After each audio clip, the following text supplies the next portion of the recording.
ओम शांति। आज तारीख हूँ 9/5/2025।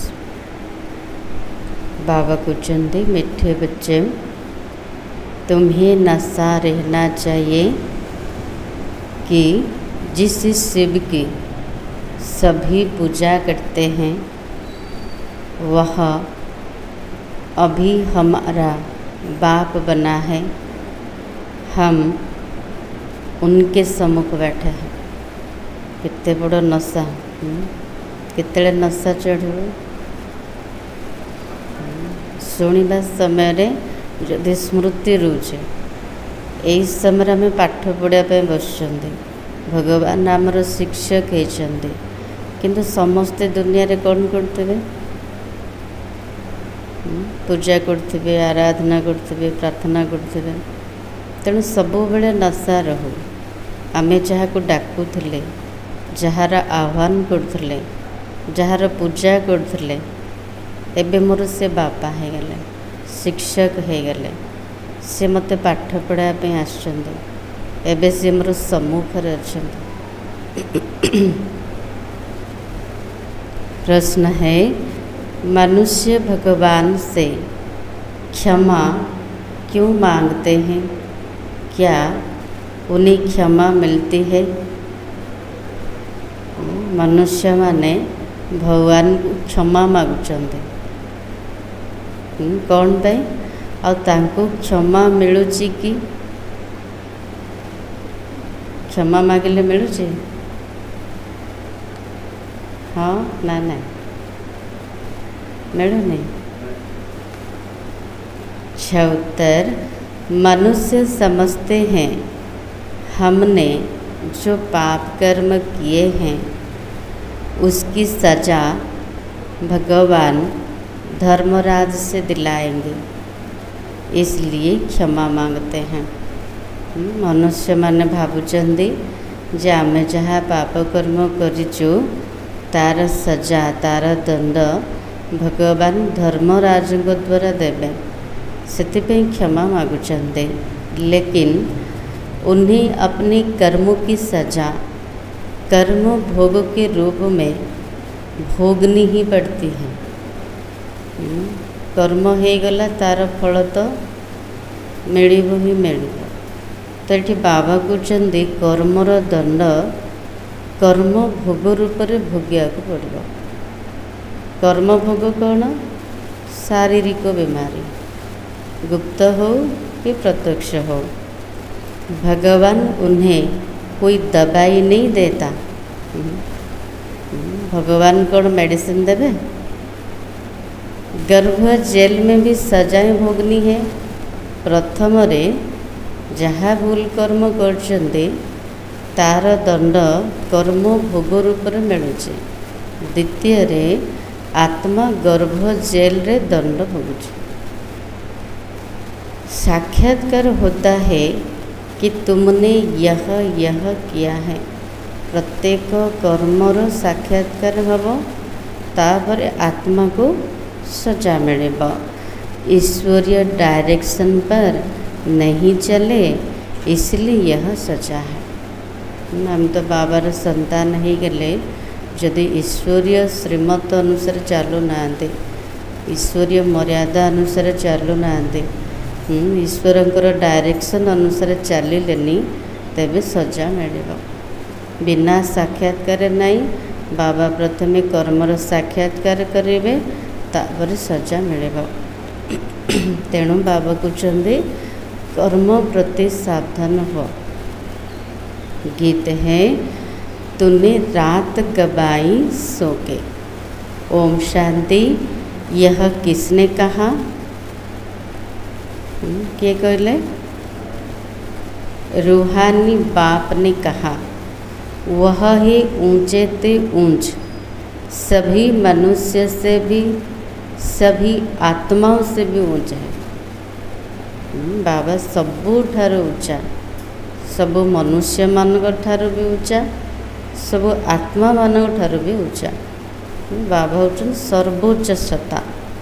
सब में आत्मा ही है ना, शरीर तो पाठ बजाने के लिए मिला है, अभी तुम देखते हो सन्यासियों आदि के शरीर का भी कितना मान होता है, अपने गुरुओं आदि की कितनी महिमा करते हैं। यह बेहद का भाव तो गुप्त है ना।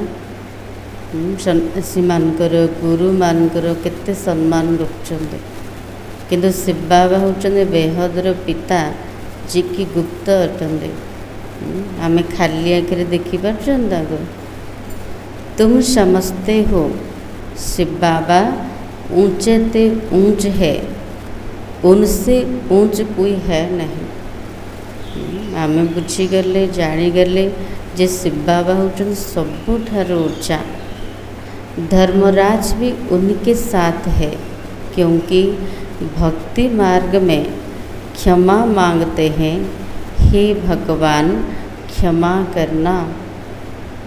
शिव बाबा सहित धर्मराज भी अच्छे, से भक्ति मार्ग रे क्षमा मागुचंदे, हे भगवान क्षमा करा।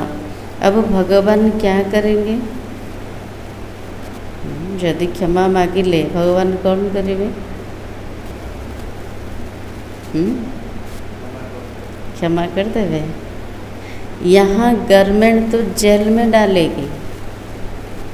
बाबा कुछ जदि कौन सी व्यक्ति किसी गलत काम करले सी जदि क्षमा मागिब, क्षमा मिलूची कि? दंड तो निश्चित हो जाए। तो बाबा कुछ गवर्नमेंट मध्य कौन करेंगे? जेल रे बंद कर देवे। वह धर्मराज गर्भ जेल में दंड देते हैं, किंतु धर्मराज कौन करेंगे? गर्भ जेल रे दंड देवे। भोगना भी भोगनी पड़ती है, जिसको कर्म भोग कहा जाता है। आत्मा जहाँ भी विकर्म करुचे, एक रे कर्म भोग द्वारा भोगुची, द्वितीय रे गर्भ जेल रे दंड भोगुची। अभी तुम जानते हो कर्म भोग कौन भोगते हैं, क्या होता है? कहते हैं, हे प्रभु क्षमा करो, दुख हरो, सुख दो। अब भगवान कोई दवाई करते हैं क्या? कौन करचंदे?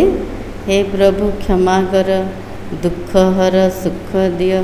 हेले भगवान औषध पानी देवे दुख दूर होगापाई, पाप सब कटिवापाई? तो वो तो कुछ कर न सके, से किसी भी करते। तब भगवान को क्यों कहते हैं यदि से किसी करते नहीं? हेले भगवान को कौन पाई कहते क्षमा कर दियो? कौन पाए?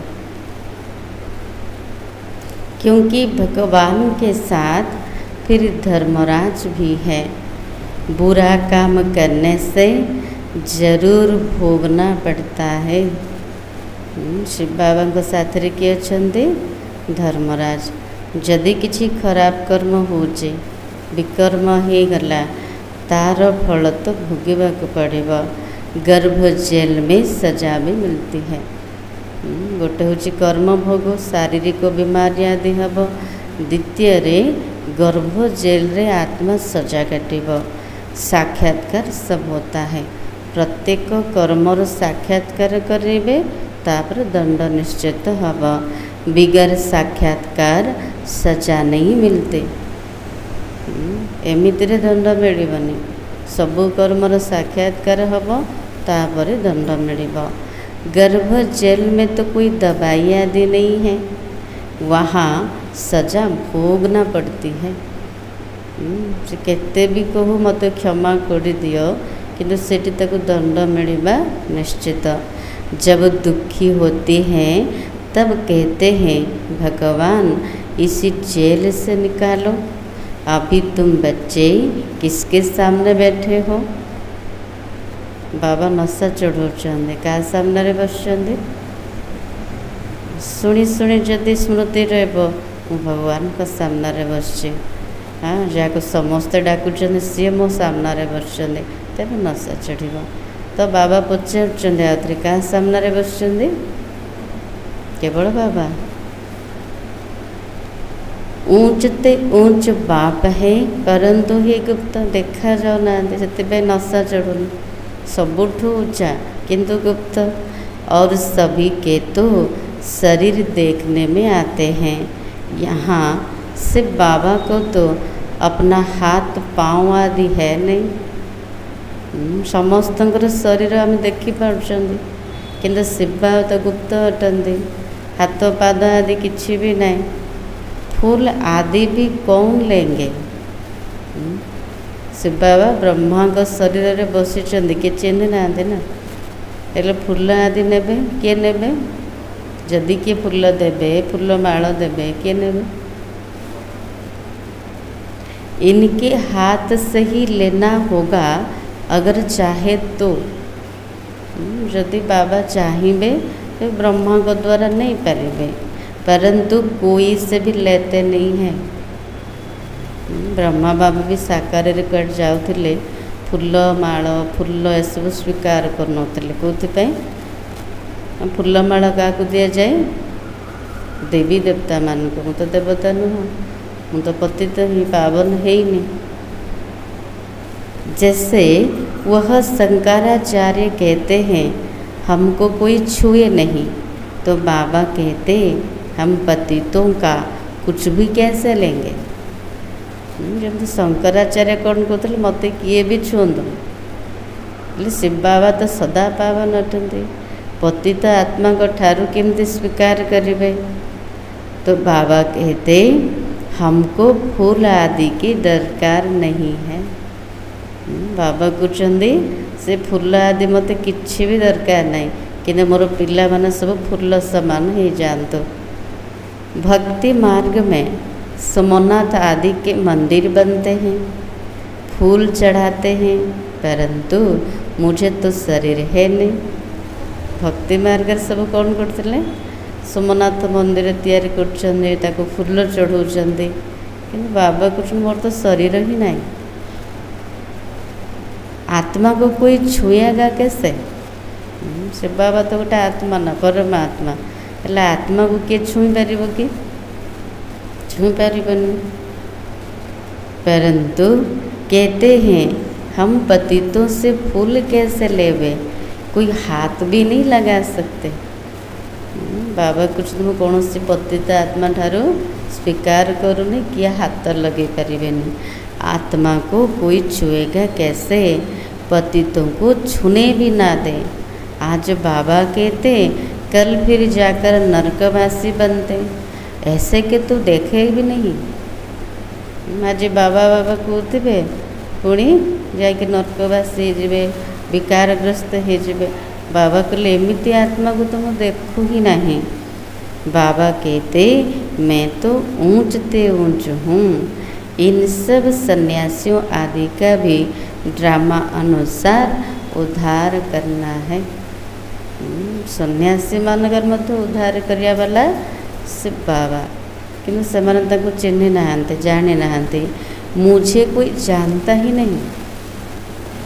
बाबा को किए जानी ना, हेले भी से समस्त उद्धार करने आसचंती। शिव की पूजा करते हैं, परंतु जानते थोड़ी है कि ये गीता का भगवान है। जानी शिवंकर पूजा कर भक्ति कर जना नहीं जी ये होचंदे गीतार भगवान। और यहाँ आकर ज्ञान देते हैं।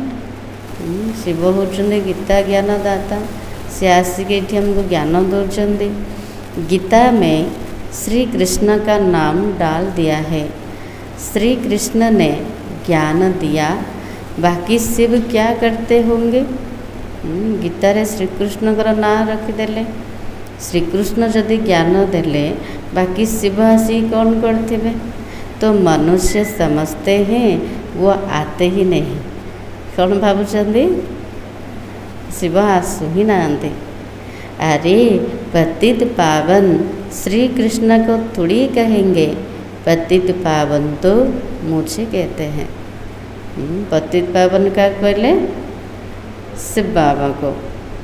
तुम्हारे में भी कोई थोड़े हैं जो इतना रिगार्ड रख सकते हैं। बाबा कहते पिला मान भीतर बहुत कम अच्छी जे बाबा को सेतिकी रिगार्ड रखुचंते। जो भी शंकराचार्य आदि है, इन सब की आत्माओं का मैं बाप हूँ। रहते कितना साधारण है, समझाते हैं मैं इन साधुओं आदि का सबका बाप हूँ। शरीर के बाप जो है वो तो है ही, मैं हूँ सभी आत्माओं का बाप। जे शरीर बापा से तो अच्छा कि शिव बाबा होचंदे सबु आत्मा मानकर पिता। मैं इस सब पूजा करते हैं। अभी वह यहाँ सम्मुख बैठे हैं। दुनिया रे समस्ते पूजा करछंदे, किंतु श्याम सम्मुख रे बसिकी पाठ पढ़ाउछंदे। परंतु सभी समस्ते थोड़ी हैं कि हम किसके सामने बैठे हैं। समस्त बुद्धि रे स्मरण रहने जमे कहा सम्मुख रे बसचो। आत्माएं जन्म जन्मांतर से देह अभिमान पर हिरी हुई है, इसलिए बाप को याद नहीं कर सकते। बाबा को मन नहीं पकई पाना कौन जन्म जन्मांतर है देह अभिमान भितरे फसिकी अच्छे बांधी जाइए। देही अभिमानी हो तो उस बाप को याद करे और बाप की श्रीमत पर चले। को पिला माने बाबा को मन पकई पारे। जदि देही अभिमानी हेबे बाबा को मन पकई पारे, श्रीमत अनुसार चलिबे। बाप कहते मुझे जानने के लिए सब पुरुषार्थी है। बाबा को जानिबा पई हमें पुरुषार्थी अटंते। अंत में पूरे देही अभिमानी बनने वाले ही पास होंगे। अंत समय रे संपूर्ण देही अभिमानी पिला माने ही सम्मान सहित पास है। बाकी सब में जरा जरा देह अभिमान रहेगा। बाकी समस्त के भीतर टिके टिके देह अभिमान रहेगा। बाप तो है गुप्त, उनको कुछ भी दे नहीं सकते। बाबा गुप्त अटंदे, तांको दे परिबा किछ देखा तो जानते नहीं। बाबा कहले मोर हाथ पाद नहीं। बाबा कहते बच्चियाँ शिव के मंदिर में जाकर समझा सकती है। कुमारियों ने शिव बाबा का परिचय दिया है तो कुमार कुमारियाँ दोनों जरूर है। कुमारों ने भी परिचय दिया होगा। बाबा कुछ समझते परिचय दे पारे। कुमार हुंतु कुमारी हुंतु माताओं को खास उठाते हैं। क्यों? उन्होंने पुरुषों से भी जास्ती सर्विस की है। बाबा कृष्ण माता मानकर बहुत महिमा अच्छे। कौन पे पुरुष मान ठारू अधिक सेवा कर। तो बच्चों को सर्विस का शौक होना चाहिए। किए सेवा करें? सेवार शौक होबार अच्छे हेले करें। जैसे उस पढ़ाई का भी शौक होता है ना। लौकिक पाठ पढ़ार मध्य शौक रोचे। मु पाठ पढ़ले एमती हे सेमती हे रोचे ना। सेमती बाबा को ये मत शौक रही अच्छे। वह है जिस्मानी, यह है रूहानी। जिस्मानी पढ़ाई पढ़ेंगे, ड्रिल आदि सीखेंगे, मिलेगा कुछ भी नहीं। बाबा कुछ जिस्मानी पढ़ाई पढ़ंतु, ड्रिल आदि शिखिबे, किछ मिलेगा? किछ भी नहीं। समझो अभी किसको बच्चा जन्मता है तो धूमधाम से उनकी छठी आदि मनाते हैं। षष्ठी पूजा कर ना कार संतान जन्म हेले, परंतु वो पाएंगे क्या? किसी भी प्राप्ति हेबनी। यहाँ इतना समय ही नहीं जो कुछ पा सके यहाँ से भी जाकर जन्म लेते, परंतु वह भी समझेंगे तो कुछ नहीं। मनेकर कौन से ब्राह्मण परिवार बाबार पिला शरीर छाड़ी जीवे, से जन्म ने छोट पिलाटा तो किसी बुझीबनी ना ज्ञान। बाबा बाबा सी कह किंतु बाबा को तो मन पकई पारिबनी। तो बाबा कहते यहाँ का बिछड़ा हुआ होगा तो जो सीख कर गया होगा उसी अनुसार छोटेपन में ही सिर्फ बाबा को याद करता होगा। ये तो मंत्र है, छोटे बच्चों को सिखलाएंगे, वो बिंदु आदि तो कुछ समझेगा नहीं। ज्ञानर संस्कार से नहीं कि जाइए छोट बेलू से बाबा बाबा कहब किंतु जोगर यात्रा तो रही पारबनी। बिंदु भावे कि बाबा को मन पकई पारबनी, कहीं कर्म इंद्र छोट। सिर्फ शिव बाबा कहते रहेंगे। शिव बाबा को याद करो तो स्वर्ग का वर्षा पाएंगे। ऐसे उनको समझाएंगे तो वह भी स्वर्ग में आ जाएगा, परंतु ऊंच पद नहीं पा सकेंगे। बाबा बाबा कहले भी स्वर्ग को पड़ेबे किंतु उच्च पद पाई पारिबेनी। उच्च पद पाई याद यात्रा जरूरी। ऐसे बहुत बच्चे आते शिव बाबा कहते रहते हैं। देखी चंदे ना छोट पिला माने सब आसुचंदे बाबा बाबा बाबा कहते, फिर अंतमति सुगति हो जाएगी। सही अवस्था जदि शरीर छाड़देले तेबे भी से स्वर्ग को आसीजीव। यह राजधानी स्थापन हो रही है। अब मनुष्य शिव की पूजा करते हैं परंतु जानते थोड़ी है। जैसे छोटा बच्चा शिव शिव कहते हैं, समझते नहीं। छोट पिलाटा जमी शिव शिव कौच कि बुझुनी, सेमती भक्त मान को बाबाजी कर छोट पिला जार पूजा कर जानी ना। यहाँ भी पूजा करते हैं परंतु पहचान कुछ भी है नहीं। पूजा कर जार ता विषय किसी जाने ना, तो उनको बतलाना चाहिए तुम जिसकी पूजा करते हो वही ज्ञान का सागर गीता का भगवान है। बाबा को सेमान को परिचय दियो। जार पूजा करछंदी से होचंदी ज्ञानर सागर और से ही गीतार भगवान। वह हमको पढ़ा रहे हैं। गीतार ज्ञानदाता जे कि गीतार भगवान पतित पावन ज्ञानर सागर से हमको पाठ पढ़ाउछंदी। इसी दुनिया में और कोई मनुष्य नहीं जो कह सके शिव बाबा हमको राज्य को पढ़ा रहे हैं। एमती किए कहीपर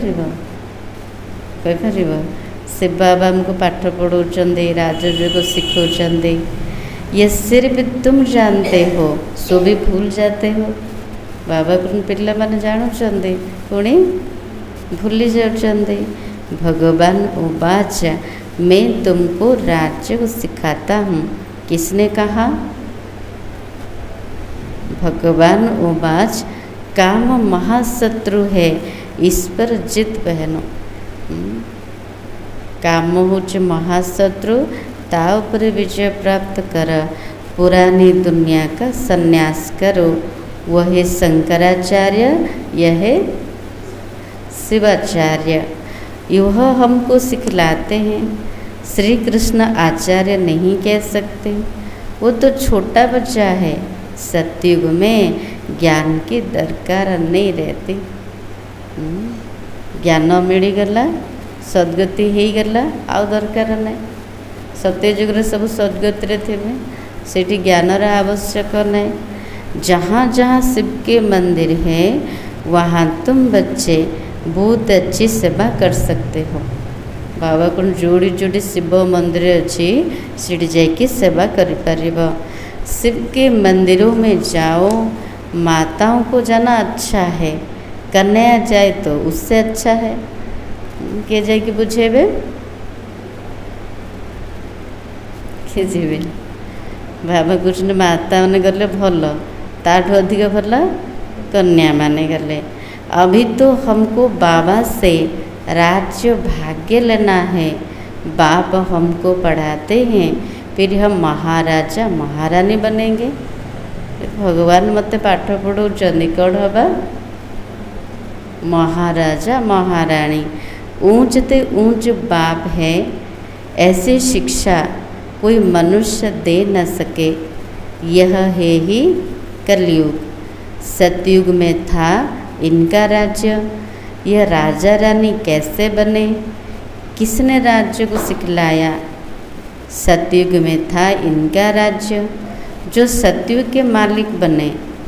जिसकी तुम पूजा करते हो वह हमको पढ़ाकर सतयुग का मालिक बनाते हैं। एमती जुक्ति जुक्त बुझेबा, कौन बुझेबा? जार पूजा करछंदी सी हमको पाठ पढ़ी कि स्वर्गर मालिक बनाउछंदी। ब्रह्मा द्वारा स्थापना, विष्णु द्वारा पालना। पतित प्रवृत्ति मार्ग वाले ही पावन प्रवृत्ति मार्ग में जाते। कहते भी है बाबा हम पतितों को पावन बनाओ, पावन बनाकर ये देवता बनाओ। वही प्रवृत्ति मार्ग निर्वृत्त मार्ग वालों का गुरु बनना ही नहीं है। जो पवित्र बनते हैं उनके गुरु बन सकते हैं। ऐसे बहुत कंपेनियन भी होते हैं, विकार के लिए शादी नहीं करते। तो तुम बच्चे ऐसे ऐसे सर्विस कर सकते हो। अंदर में सुख होना चाहिए, सेवार सुख होगा दरकार, हेले कोठी मध्य जाइए सेवा करें। हम बाबा के सपूत बच्चे बन क्यों न जाकर सर्विस करेंगे। बाबा को सेवा कर लेंगे सुपुत्र से। पुरानी दुनिया का विनाश सामने खड़ा है। बाबा को जल्दी जल्दी सेवा करो। समस्त को मोर संदेश दे दिया, विनाश सम्मुख रे उपस्थित अच्छे। अब शिव बाबा कहते हैं श्री कृष्ण तो हो न सके, वो तो एक ही बार सतयुग में होगा। एबे कड़ा आसबे कृष्ण, सी तो सत्ययुगर राजकुमार अटंती, सत प्रधान आत्मा। तमो प्रधान दुनिया रे से केमते आसबे। दूसरे जन्म में वही पिक्चर्स वही नाम थोड़ी होगा। प्रथम जन्म जो ना रूप थिला आउ थे जन्म नेले से प्रकार नाम रूप थिबो कि? जेते थर आम जन्म नहीं सेते थर ना रूप देश काल सब किछि परिवर्तन होछि। 84 जन्म में 84 फीचर्स।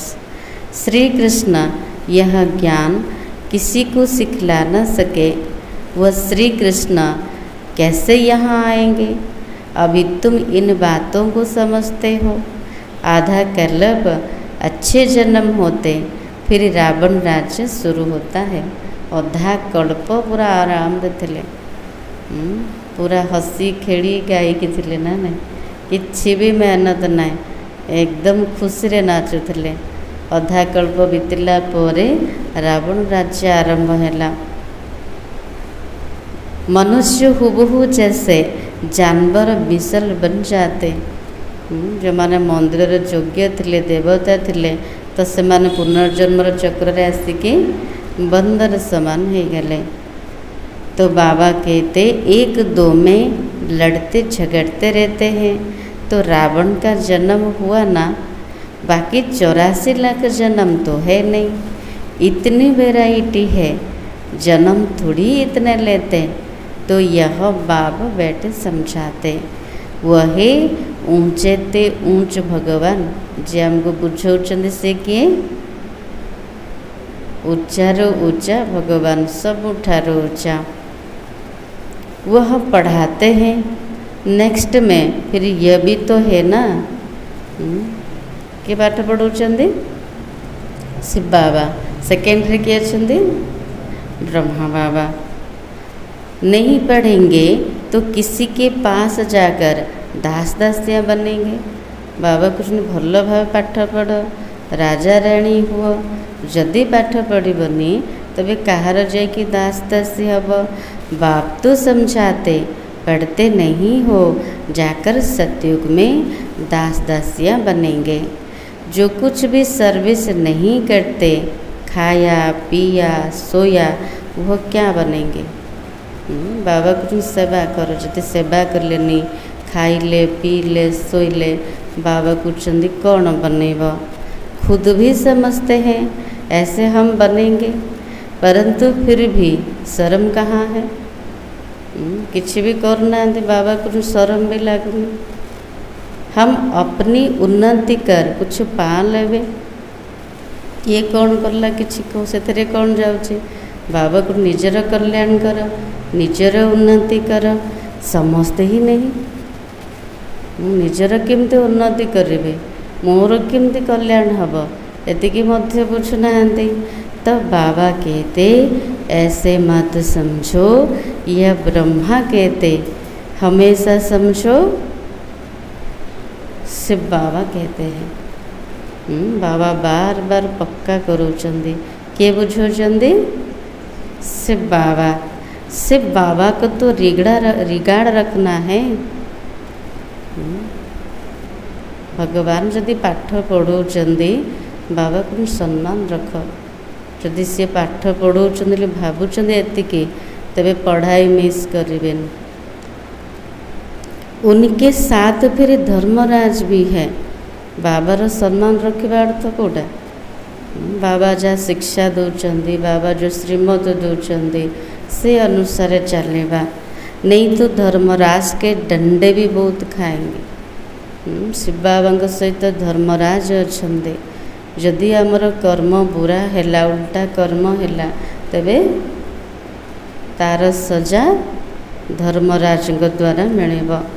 कुमारियों को तो बहुत होशियार होना चाहिए ऐसे थोड़ी यह सुना बाहर गए तो खलास बाबा को समस्त होशियार हबार अच्छे एडी शुणिले नशा चढ़ला बाहर को गले खलास हो गला एमती नशा सब बड़े रो।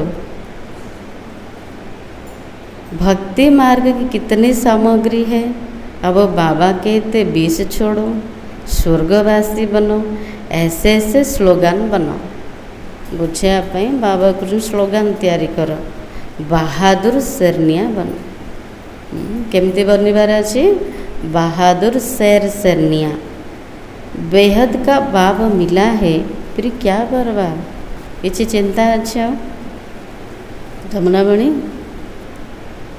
चिंता अच्छे बेहदर बाबा मिली गले आउ कौन चिंता। गवर्नमेंट धर्म को ही नहीं मानती तो वह फिर मनुष्य से देवता बनने कैसे आएंगे। वह कहते हम कोई भी धर्मों को नहीं मानते सबको हम एक समझते फिर लड़ते झगड़ते क्यों हैं। कहते आम समस्त एक मानुच जदि एक बोली मानुचंदी हेले लड़ाई झगड़ा कौन पाई करछंदी। झूठ तो झूठ सच की रत्ती भी नहीं है। बाबा कहते मिछ तो मिछ टिकिए भी सत नहीं। पहले पहले ईश्वर सर्वव्यापी से ही झूठ शुरू होती है। प्रथम मिछ कौन कहले ईश्वर सर्वव्यापी हिंदू धर्म तो कोई है नहीं। द्वितीय मिछ कौटा देवता धर्म परिवर्ते हिंदू धर्म कहले। क्रिश्चियन का अपना धर्म चला आता है वो अपने को बदलता नहीं है।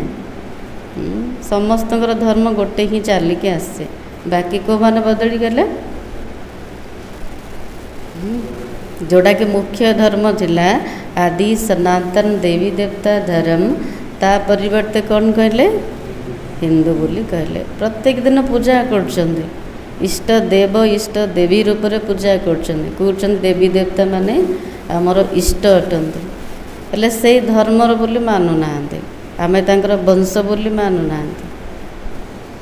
यह एक ही धर्म है जो अपने धर्म को बदल हिंदू कह देते और फिर नाम कैसे कैसे रखते श्री श्री फलाने। अभी श्री अर्थात श्रेष्ठ है कहाँ।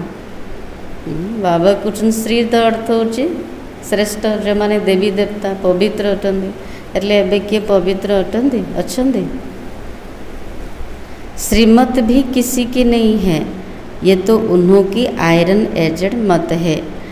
उनको श्रीमत कैसे कह सकते हैं। अभी तुम कुमारियाँ खड़ी हो अभी तुम कुमारियाँ खड़ी हो जाओ तो कोई को भी समझा सकती हो परंतु योग युक्त अच्छी होशियार बच्चियाँ चाहिए। क्या बुझापी केमती दरकार जोगयुक्त अवस्था दरकार आ ज्ञान रे होशियार होते अच्छे। अच्छा मीठे मीठे सिखलाते बच्चों प्रति माता पिता बाप दादा का याद प्यार और गुड मॉर्निंग। रूहानी बाप की रूहानी बच्चों को नमस्ते। हम रूहानी बच्चों की रूहानी बाप दादा को याद प्यार और नमस्ते। धारणा के लिए मुख्य सार कौन कहले बाबा? दीप भाई।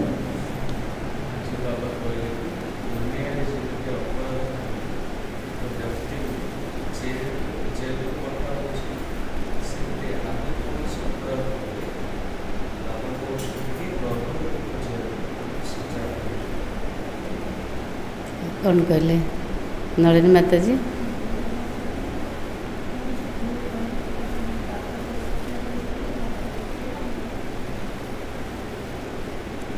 गायत्री भणी।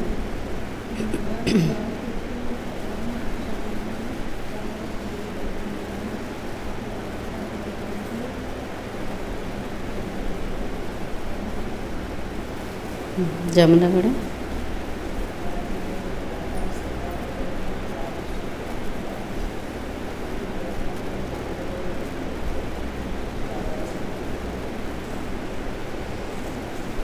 धारणा फर्स्ट पॉइंट, अपनी उन्नति करने के लिए बाप की सर्विस में तत्पर रहना है।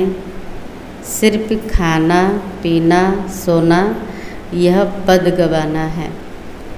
बाबा कुछ निजर उन्नति करने हेले बाबार सेवारे सब बड़े तत्पर रुह।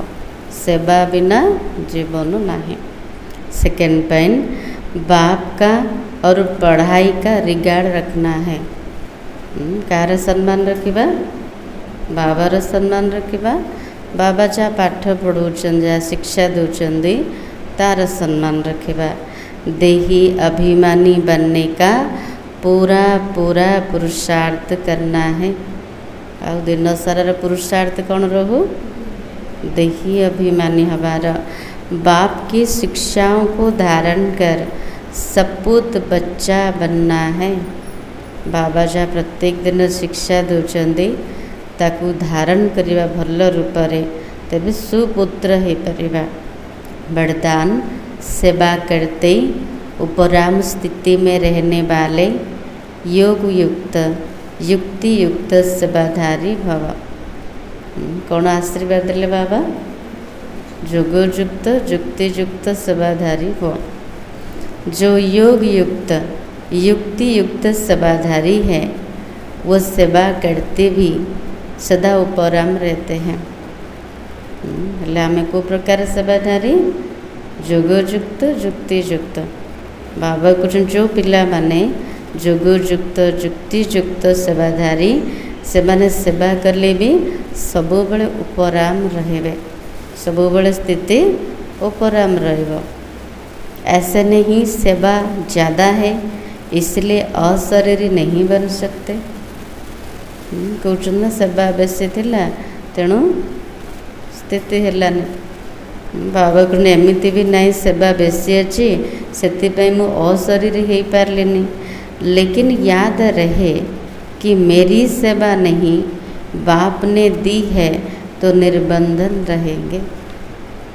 सेवा करले भी थकेबे नहीं, भारीपन रही। जदि स्थिति ठीक अच्छे हल्का अच्छे कौन अभ्यास कले जहाँ भी सेवा कर जहाँ भी कार्य कर भी मोर ना सबकि बाबार। बाबा देचंदे बाबा करूचंदे तेबे निर्बंधन रहे।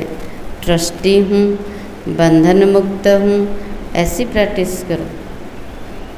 केते सेवार व्यस्त हूँ कि मझे मझे गोटे मिनिट भी हो 2 मिनिट भी हो किंतु अभ्यास तो को अभ्यास मु निमित्त मात्र अटे। ए सेवा हूँ बाबार। बाबा मो द्वारा करूचंदे मो निर्बंधन अटे, बंधन मुक्त अटे। बाबा ने अभ्यास कर। अति के समय अंत की स्टेज कर्मातीत अवस्था का अभ्यास करो।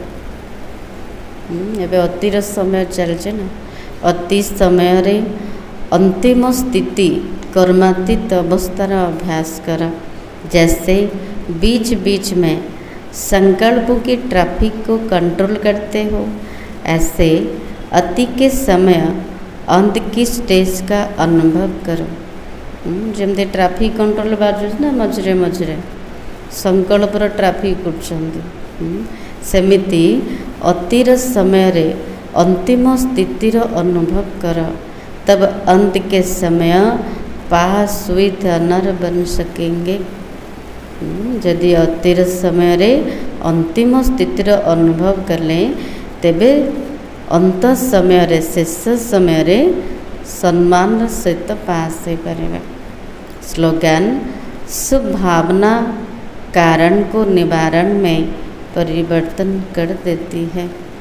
तेणु बाबा कुछ मन रे शुभभावना शुभकामना को भरपूर करके रख, सब बेले जागृत रख। शुभ कामना कारण को निवारण रे परिवर्तन कर दौचे। अव्यक्त सारा रूहानी रॉयल्टी और प्यूरिटी की पर्सनालिटी धारण करो। पवित्रता ब्राह्मण जीवन के विशेष जन्म की विशेषता है। पवित्रता ब्राह्मण जीवन रा विशेष जन्मर विशेषता। पवित्र संकल्प ब्राह्मणों की बुद्धि का भोजन।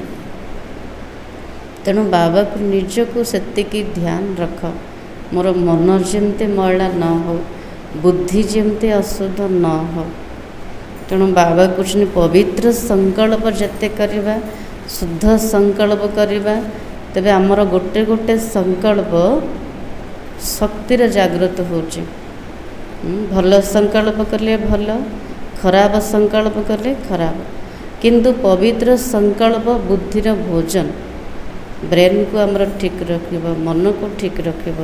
जदि व्यर्थ संकल्प करछन्ते प्रथमे मानसिक दुश्चिंता बढ़िब, मन हलचल हब, बुद्धि स्थिर हबनी।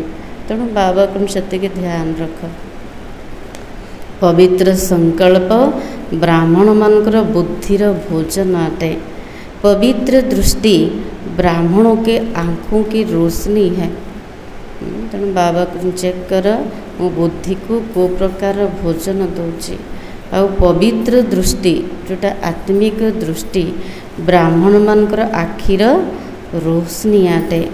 पवित्र कर्म ब्राह्मण जीवन का विशेष धंधा है। ब्राह्मण जीवन रो विशेष धंधा होची पवित्र कर्म। पवित्र संबंध और संपर्क ब्राह्मण जीवन की मर्यादा है। ब्राह्मण जीवन रो मर्यादा होची पवित्र संबंध और संपर्क। ऐसी महान चीज़ को अपनाने में मेहनत नहीं करो, हट से नहीं अपनाओ। बाबा को हट करके सब करो नहीं। यह पवित्रता तो आपके जीवन का वरदान है। वरदान रूप रे ताको ग्रहण करेगा। पवित्रता होची बाबार वरदान। आम जीवन रो वरदान बनी जाओ। आज सम्मान होची मैं योग युक्त युक्ति युक्त सेवाधारी हूँ। सार थिला तुम्हें नशा रहना चाहिए। जिस शिव के सभी पूजा करते हैं वह अभी हमारा बाप बना है। हम उनके सम्मुख बैठे हैं।